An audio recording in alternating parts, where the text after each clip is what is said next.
एक समय की बात है। पहाड़ों के बीच बसे नीलगिरी नाम के गांव में आर्यन नाम का एक युवक रहता था। आर्यन के पास न तो सोमू जैसी कुल्हाड़ी थी और न ही कोई धन। उसके पास थी तो बस लकड़ी की बनी एक पुरानी बांसुरी। आर्यन की बांसुरी में एक अजीब बात थी। जब वो उसे बजाता तो हवाएं थम जाती और पक्षी उसके कंधों पर आकर बैठ जाते। लेकिन आर्यन कभी अपनी कला का प्रदर्शन मेलों या दरबारों में नहीं करता था। वो केवल उन लोगों के लिए बजाता था जो बहुत गहरे दुख में होते या जो अपनी राह भटक चुके होते थे। भाग 2, जंगल का रहस्य। एक बार गांव में एक भयानक अकाल पड़ा। लेकिन ये अकाल अनाज का नहीं बल्कि उम्मीद का था। लोग आपस में लड़ रहे थे। भाई भाई का दुश्मन बन गया था। गांव का मुखिया विक्रांत एक अत्यंत कठोर व्यक्ति था। उसने गांव के बीचों बीच एक विशाल पत्थर की दीवार खड़ी कर दी थी ताकि कोई एक दूसरे की मदद न कर सके। आर्यन ने तय किया कि वो इस नफरत को खत्म करेगा। वो अपनी बांसुरी लेकर उस पत्थर की दीवार के पास बैठ गया। लोग उसका मजाक उड़ाने लगे। अरे मूर्ख, इस बांसुरी से क्या पत्थर पिघलेगा। भाग 3, संगीत का चमत्कार। आर्यन ने आधी रात को एक ऐसी धुन छेड़ दी जो न तो खुशी की थी और न ही गम की। वो धुन एहसास की थी। जैसे जैसे संगीत गूंजने लगा, पत्थर की दीवार से पानी की छोटी छोटी बूंदें रिसने लगी। तभी वहां एक बूढ़ा व्यक्ति आया जिसके हाथ कांप रहे थे। उसने आर्यन से कहा, बेटा, मेरा बेटा उस पार है और वो बीमार है। ये दीवार हमारा रास्ता रोके हुए है। आर्यन ने अपनी आंखें बंद की और पूरी ताकत से एक ऊंची धुन बजाई। अचानक वो विशाल पत्थर की दीवार दरकने लगी।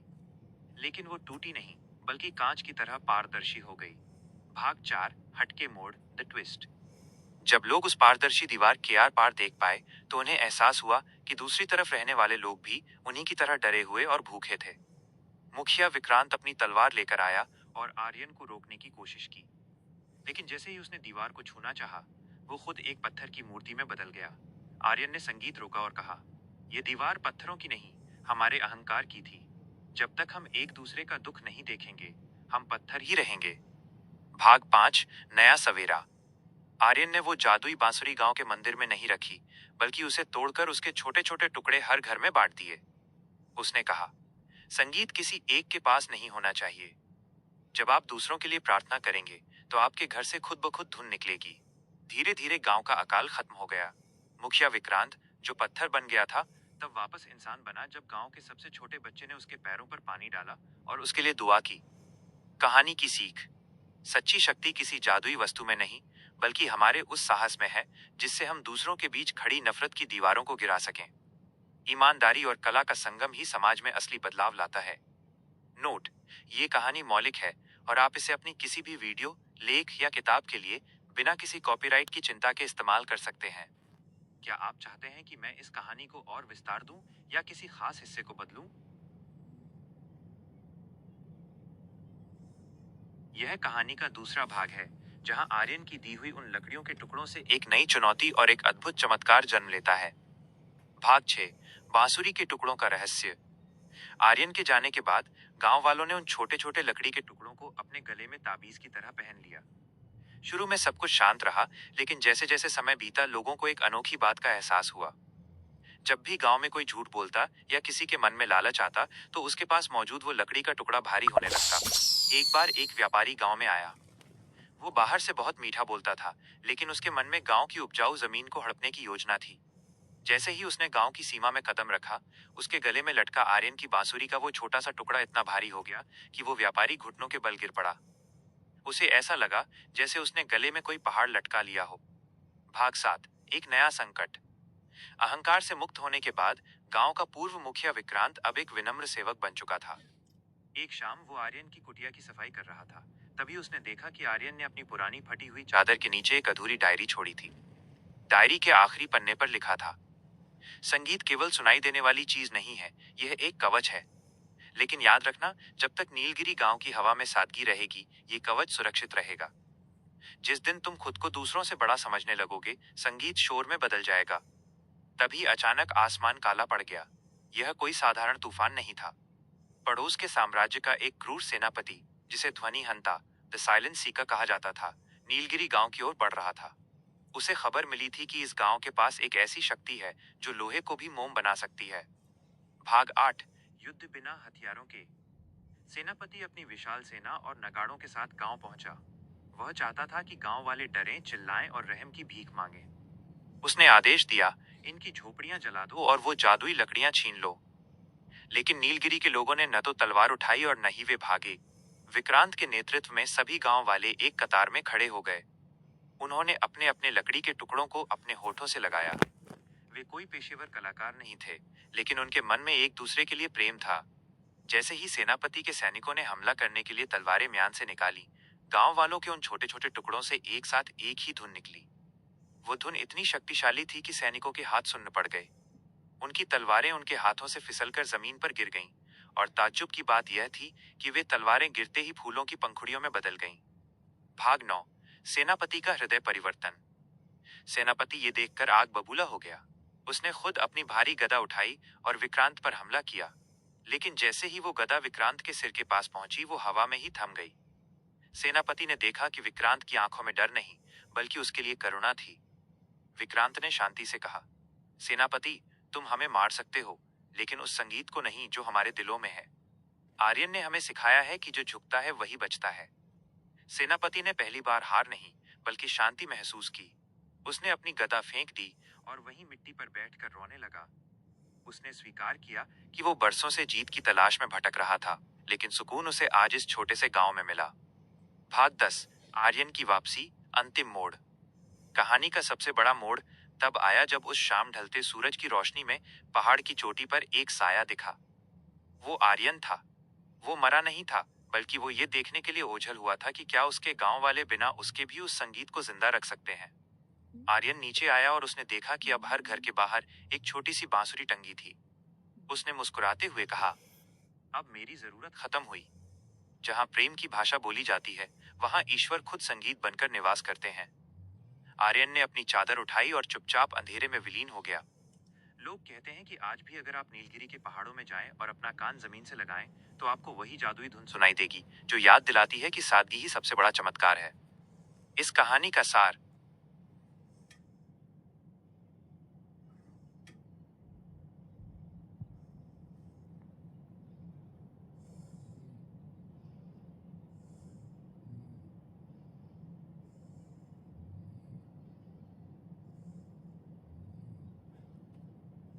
अंतिम भाग है, जहां आर्यन की विरासत एक वैश्विक संदेश बनती है और नीलगिरी गांव एक अमर मिसाल में बदल जाता है।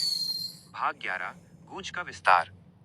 आर्यन के ओझल होने के कई सालों बाद नीलगिरी गांव अब केवल एक स्थान नहीं रहा था। ये एक जीवित तीर्थ बन चुका था। लोग वहां केवल दर्शन करने नहीं, बल्कि उस मौन को सीखने आते थे जिसने नफरत को संगीत में बदल दिया था। लेकिन शांति के साथ एक नई चुनौती आई। दूर दराज के शहरों से बहुत सारे अमीर और व्यापारी वहां आने लगे। वे चाहते थे कि उस जादुई लकड़ी के टुकड़ों का व्यापार करें। वे इसे शांति का ताबीज कहकर ऊंचे दामों पर बेचना चाहते थे। उन्होंने गांव वालों को बड़े बड़े प्रलोभन दिए, महल, रेशमी कपड़े और सोने की मोहरें। भाग 12। लालच की परीक्षा। गांव की नई पीढ़ी, जिसने अकाल के दुख नहीं देखे थे, थोड़ा डगमगाने लगी। एक नवयुवक जिसका नाम ईशान था, उसने सोचा, अगर हम इन लकड़ियों को बेचकर थोड़ा धन कमा लें, तो इसमें बुराई क्या है। हम उस धन से बेहतर स्कूल और अस्पताल बना सकते हैं। ईशान ने एक व्यापारी के साथ सौदा कर लिया और आर्यन की पुरानी कुटिया के पास वाली उस पवित्र लकड़ी के कुछ टुकड़े उसे सौंप दिए। जैसे ही वो धन की थैली लेकर अपने घर पहुंचा, एक भयानक घटना हुई। जो संगीत गांव की हवाओं में हमेशा बना रहता था, वो अचानक कर्कश शोर में बदल गया। लोगों के कानों से खून बहने लगा और गांव के पालतू जानवर बेचैन होकर भागने लगे। भाग 13। पत्थरों का विलाप। वो कांच जैसी पारदर्शी दीवार, जो एकता का प्रतीक थी, फिर से काली और अपारदर्शी होने लगी। ईशान ने देखा कि उसके हाथ में मौजूद सोने के सिक्के धीरे धीरे कोयले में बदल रहे हैं। उसे अपनी गलती का एहसास हुआ। वो समझ गया कि आर्यन की चेतावनी सच थी। जिस दिन लालच आएगा, संगीत शोर बन जाएगा। पूरा गांव फिर से अंधेरे और नफरत की चपेट में आने ही वाला था कि तभी पुराने पुजारी, जो अब बहुत वृद्ध हो चुके थे, ने सबको गांव के चौक पर इकट्ठा किया। उन्होंने कहा, संगीत हमसे रूठ गया है, क्योंकि हमने इसे कीमत में तौल दिया। इसे वापस लाने के लिए हमें केवल प्रार्थना नहीं, बल्कि प्रायश्चित करना होगा। भाग 14। त्याग की धुन। ईशान ने सबके सामने अपनी गलती स्वीकार की। वह नंगे पैर उस व्यापारी के पीछे भागा और उससे वे लकड़ियां वापस मांगी। व्यापारी ने मना कर दिया और अपनी सेना बुला ली। तब ईशान और गांव के युवाओं ने कुछ अलग किया। उन्होंने लड़ने के बजाय अपनी अपनी उन लकड़ियों को जो उनके पास बची थीं एक अग्निकुंड में डाल दिया। जैसे ही पवित्र लकड़ी अग्नि में समर्पित हुई, उससे निकलने वाला धुआं सुगंधित संगीत की लहरों में बदल गया। वो धुआं उस व्यापारी के जहाज तक पहुंचा और उसकी सारी सेना का मन इतना शांत हो गया कि उन्होंने लूट का सारा माल समुद्र में फेंक दिया और सादा जीवन जीने का संकल्प लिया। भाग 15, अंतिम सत्य और विदाई। जब धुआं छंटा तो लोगों ने देखा कि अग्नि कुंड की राख से एक नया पौधा अंकुरित हुआ है। यह पौधा किसी भी लकड़ी का नहीं था, बल्कि इसके पत्ते हवा चलने पर स्वयं ही धुनें निकालते थे। उस रात गांव वालों ने आकाश में एक दिव्य ज्योति देखी। आर्यन की आवाज हवाओं में गूंजी, जादू लकड़ी में नहीं था, जादू तुम्हारे त्याग में था। अब तुम्हें लकड़ियों के टुकड़ों को गले में पहनने की जरूरत नहीं है। जो अपनी खुशी का त्याग दूसरों के लिए कर सकता है, उसकी हर सांस एक संगीत है। उपसंहार, नीलगिरी की अमरता। आज भी नीलगिरी गांव के लोग कोई ताबीज नहीं पहनते। वहां का हर बच्चा जब पैदा होता है तो उसे पहली सीख संगीत की नहीं, बल्कि साझा करने शेयरिंग की दी जाती है। कहा जाता है कि उस गांव में आज भी कोई ताला नहीं लगाया जाता, क्योंकि वहां की सुरक्षा हथियारों से नहीं, बल्कि उस अदृश्य धुन से होती है जो केवल साफ दिल वालों को सुनाई देती है। आर्यन अब एक इंसान नहीं, बल्कि एक एहसास बन चुका है जो हर उस व्यक्ति के भीतर जागता है जो नफरत के बदले प्रेम चुनता है। कहानी की अंतिम सीख। ये गांव की वह कहानी जहां समाप्त हुई थी, वहां से अब एक ऐसा अध्याय शुरू होता है जो समय और सीमाओं के पार चला जाता है। यह कहानी का वो हिस्सा है जिसे अनंत की गूंज कहा जाता है। भाग 16, समय की नई करवट। 100 साल बीत चुके थे। दुनिया बदल चुकी थी। नीलगिरी गांव अब ऊंचे ऊंचे पहाड़ों के बीच एक छोटा सा स्वर्ग जैसा दिखने लगा था, लेकिन बाहरी दुनिया अब मशीनों और शोर से भर गई थी। लोग एक दूसरे से जुड़ने के लिए तारों और स्क्रीन का सहारा लेते थे, लेकिन उनके दिलों के बीच की दूरी पहले से कहीं ज्यादा बढ़ गई थी। नीलगिरी के उस जादुई पौधे की चर्चा अब बड़े बड़े शहरों के वैज्ञानिकों तक पहुंच चुकी थी। वे इसे ध्वनि ऊर्जा का एक स्रोत मानते थे और इसे प्रयोगशालाओं में ले जाकर इसका रहस्य सुलझाना चाहते थे। भाग 17, मशीनों का आक्रमण। एक दिन बड़े बड़े लोहे के रथ, मशीनें गांव की सीमा पर आकर खड़े हो गए। इस बार हमला तलवारों से नहीं, बल्कि तकनीक से था। शहर से आए लोग बड़े बड़े यंत्र लेकर आए थे जो हवा की आवाज को मापने और उसे कैद करने की ताकत रखते थे। उनका मुखिया डॉक्टर जीरो एक ऐसा व्यक्ति था जिसे केवल तथ्यों और आंकड़ों पर यकीन था। उसने गांव के मुखिया, जो अब ईशान का परपोता आरव था, से कहा, हमें इस पौधे के पत्ते चाहिए। हम इससे एक ऐसी मशीन बनाएंगे जो पूरी दुनिया का तनाव खत्म कर देगी। आरव ने मुस्कुराकर कहा, डॉक्टर, शांति मशीनों से नहीं आती। यह पौधे के पत्तों में नहीं, बल्कि इस मिट्टी की शांति और यहाँ के लोगों के आपसी प्रेम में है। भाग 18, जब संगीत मौन हो गया।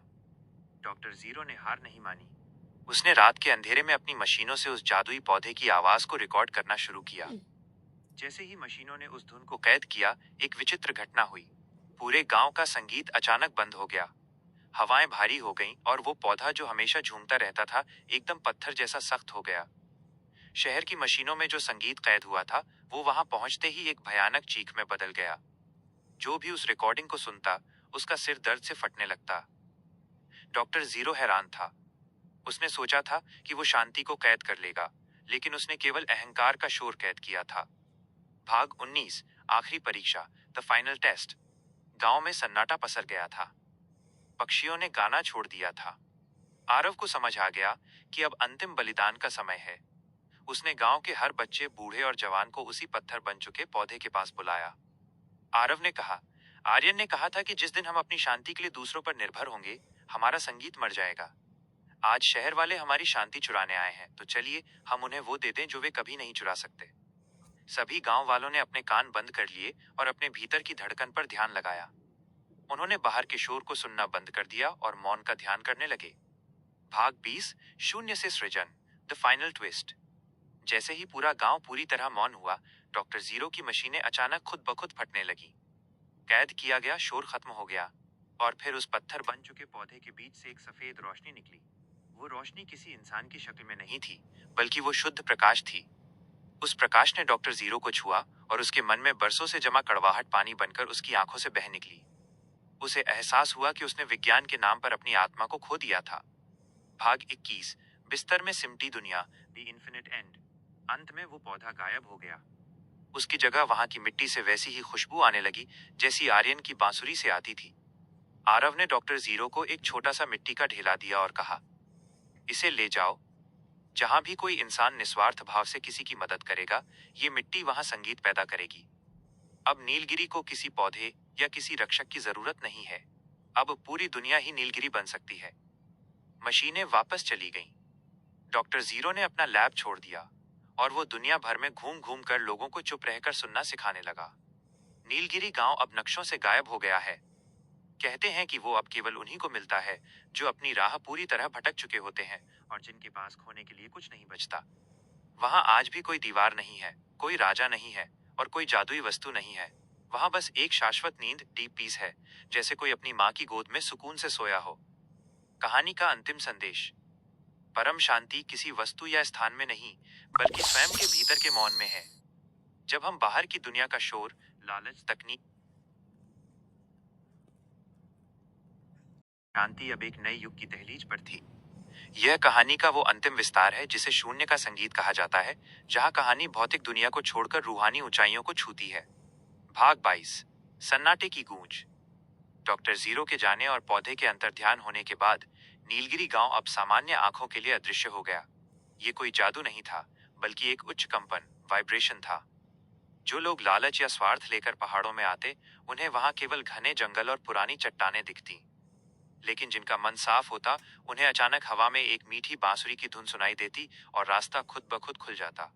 गांव का मुखिया आरव अब वृद्ध हो चुका था। उसने महसूस किया कि अब समय आ गया है जब नीलगिरी के इस रहस्य को एक अंतिम बीज के रूप में सुरक्षित करना होगा, क्योंकि आने वाला समय मशीनी बुद्धि, आर्टिफिशियल इंटेलिजेंस और डिजिटल माया का होने वाला था। भाग 23। डिजिटल अंधकार और नीलगिरी का दूत। पहाड़ों के नीचे बसे आधुनिक शहरों में अब एक नई समस्या पैदा हो गई थी। लोगों ने बात करना बंद कर दिया था। हर कोई एक काल्पनिक दुनिया में जी रहा था। हंसी नकली थी और आंसू केवल इमोजिस तक सीमित थे। लोग सो नहीं पाते थे। उनके बिस्तरों पर सुकून की जगह बेचैनी ने ले ली थी। तभी शहरों में एक रहस्यमयी युवक देखा गया, जिसका नाम था मौन। वो नीलगिरी से आया था। वो न तो भाषण देता था, न ही कोई सामान बेचता था। वो बस भीड़ भरे चौराहों पर बैठ जाता और अपनी आंखें बंद कर लेता। ताज्जुब की बात यह थी कि उसके पास बैठते ही लोगों के फोन अपने आप बंद हो जाते और उन्हें बरसों बाद पहली बार अपने दिल की धड़कन सुनाई देती। भाग 24। अंतिम टकराव। दुनिया की सबसे बड़ी टेक कंपनी के मालिक साइबर किंग को यह युवक एक खतरा लगा। उसे लगा कि ये युवक उसकी डिजिटल सल्तनत को तबाह कर रहा है। उसने मौन को पकड़वाकर एक ऐसे कमरे में बंद कर दिया जहां हजारों लाउडस्पीकर लगे थे जो चौबीसों घंटे कान फोड़ने वाला शोर पैदा करते थे। साइबर किंग ने कहा, यहाँ तुम्हारा मौन काम नहीं आएगा। इस शोर में तुम्हारी रूह कांप जाएगी। लेकिन मौन मुस्कुराया। उसने वही किया जो आर्यन ने सिखाया था। उसने शोर से लड़ने के बजाय शोर को अपने भीतर उतार लिया। उसने हर चीख, हर गड़गड़ाहट को एक लय, रिदम में बदल दिया। देखते ही देखते वे लाउडस्पीकर चीखने के बजाय झरनों की आवाज निकालने लगे। कमरा लोहे का नहीं, बल्कि ताजे फूलों की महक से भर गया। भाग 25। बिस्तर की कहानी और अंतिम सत्य। साइबर किंग हैरान होकर उसके पैरों में गिर पड़ा। उसने पूछा, तुमने ये कैसे किया? तुम्हारे पास कौन सा कोड है? मौन ने धीमे से कहा, जब दुनिया बहुत ज्यादा शोर करने लगे तो समझ लेना कि वो खुद से डर रही है। मैंने शोर को नहीं बदला, मैंने अपने सुनने के नजरिए को बदल दिया। सच्चा स्वर्ग कहीं बाहर नहीं है, वो उस क्षण में है जब तुम अपने भीतर की खामोशी से दोस्ती कर लेते हो। उसी रात पूरी दुनिया में एक अद्भुत घटना हुई। हर इंसान को अपने बिस्तर पर सोते समय ऐसा महसूस हुआ जैसे कोई उन्हें लोरी सुना रहा हो। वो सोमू लकड़हारे की सादगी, आर्यन का त्याग और आरव का धैर्य था। सब मिलकर एक महासंगीत बन गए थे। भाग 26। उपसंहार माइनस पूर्णता का विस्तार। कहानी अब अपने उस बिंदु पर पहुंच गई है जहां शब्द समाप्त होते हैं। नीलगिरी गांव अब नक्शों में नहीं, बल्कि हर उस व्यक्ति के बिस्तर और नींद में बस गया है जो रात को सोने से पहले अपनी आंखें बंद करके ईश्वर का धन्यवाद करता है। आर्यन की वो बांसुरी अब हवा बन चुकी है। सोमू की वो कुल्हाड़ी अब बुराई को काटने वाला विचार बन चुकी है। और वो मिट्टी का कटोरा अब एक ऐसा हृदय बन चुका है जो कभी खाली नहीं होता, चाहे वो कितना भी प्यार बांट ले। आज की रात जब आप अपना सिर तकिए पर रखेंगे और दुनिया के सारे शोर को भूलकर एक गहरी सांस लेंगे, तो वही नीलगिरी की धुन आपके कानों में गूंजेगी। वही आपका असली घर है। वही आपकी असली कहानी है। कहानी का अंतिम दर्शन। विस्तार केवल शब्दों का नहीं होता, विस्तार आत्मा का होता है। हम अपनी कहानी खुद लिखते हैं, अपने हर उस कर्म से जो हम बिना किसी स्वार्थ के करते हैं। शांति कोई मंजिल नहीं, वो हर उस बिस्तर का हिस्सा है जहां एक साफ मन विश्राम करता है।